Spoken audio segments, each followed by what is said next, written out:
Good afternoon, everybody. This is Vonda Evans, and today I want to talk about Black queens raising young Black kings.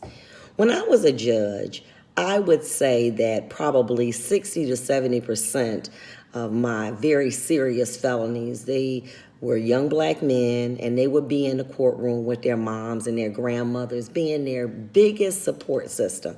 And I commend those women for doing that. But I also blame them in part for why they were there. And this is why. It's not that they didn't love their children. Absolutely not. They crippled their children through love. See, in the African American community, 70% of our children are born to women out of wedlock. That means that they had a man to make a baby, but they didn't have a man to raise a baby.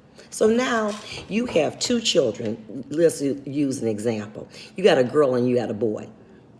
The girl, by the time she's 5 years old, she is washing dishes. She helping you fold clothes. The little boy, he is watching video games and riding his bike. He's doing what he wants to, not what he has to. The little girl, we're training her to do what she has to before she can do what she wants to. In order to raise these children and for them to be successful, they have to have three components: responsibility, stability, and respect. Let me say it one more time. Responsibility, stability, and respect. What does that mean? Basically, when they 1 year old, 2 years old, pick up your toy, and if you don't, okay, you're going to learn today. You're going to pick that toy up. You got to clean up your room. By the time you're 5 years old, you need to be cleaning up your room. You need to be helping taking with the laundry. You need to be helping put leaves in bags. You need responsibility. You need to be out here having chores. Yes, at 5 years old. 5 years old, absolutely. We need to train them when they're young, okay? We do it with our girls. We need to start doing it with our boys. Stop giving young men, when they little, the option of what they want to do. Let me tell you something about how people train elephants. An elephant is a huge animal. So what they do is when they're very young, they take a chain, and the chain has a spike in it and around the ankle. Now, when that elephant tries to run away, the chain and the spike cuts into its skin, and it's very painful. And they remember that pain so that as they get older, they won't run away.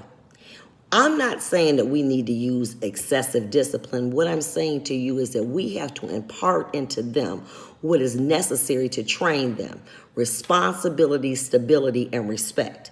Now, the stability, that's all on us. When they come in from school, they need to have a cheese sandwich. They need to do 2 hours worth of homework. I don't care what we got going on. That is what they have to do. By the time dinner comes around, they need to have a full dinner. I don't care if it comes from canned goods. They need to have something green, some protein, and they need to have some bread. Hour or two of TV. By 8 o'clock, they need to be in bed. I don't care if they sleep or not. They need to be in bed. We have to make sure that we give them stability, because if we don't, the prison system does. The prison system is so successful for this reason. They give them responsibility, stability, and they demand respect. When they wake up, they have certain chores. They got to make up their bed. They get to eat. They got responsibilities around their yard. They have lunch. They have responsibilities before dinner. They got to make sure that they're preparing the dinner, growing the crops, etc. By 8 or 9 o'clock, whatever time they're in bed. And what happens is that they thrive there.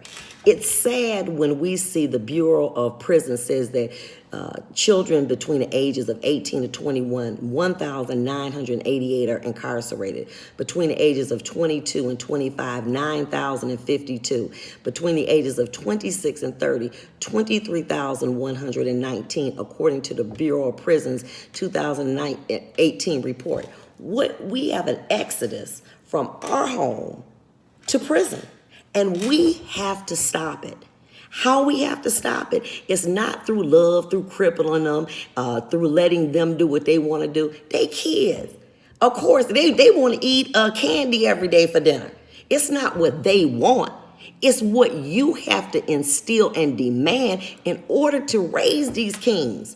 Do you know that the average black male is killed by the time that he is 25 by another African American male? And people from outside coming in killing people, we killing each other. The average young man that I talked about statistically is arrested by the time he's 23. He need to be in somebody's college. How we have to do that is through three things. What did I say? Responsibility, stability, and respect. And let me tell you something about this respect.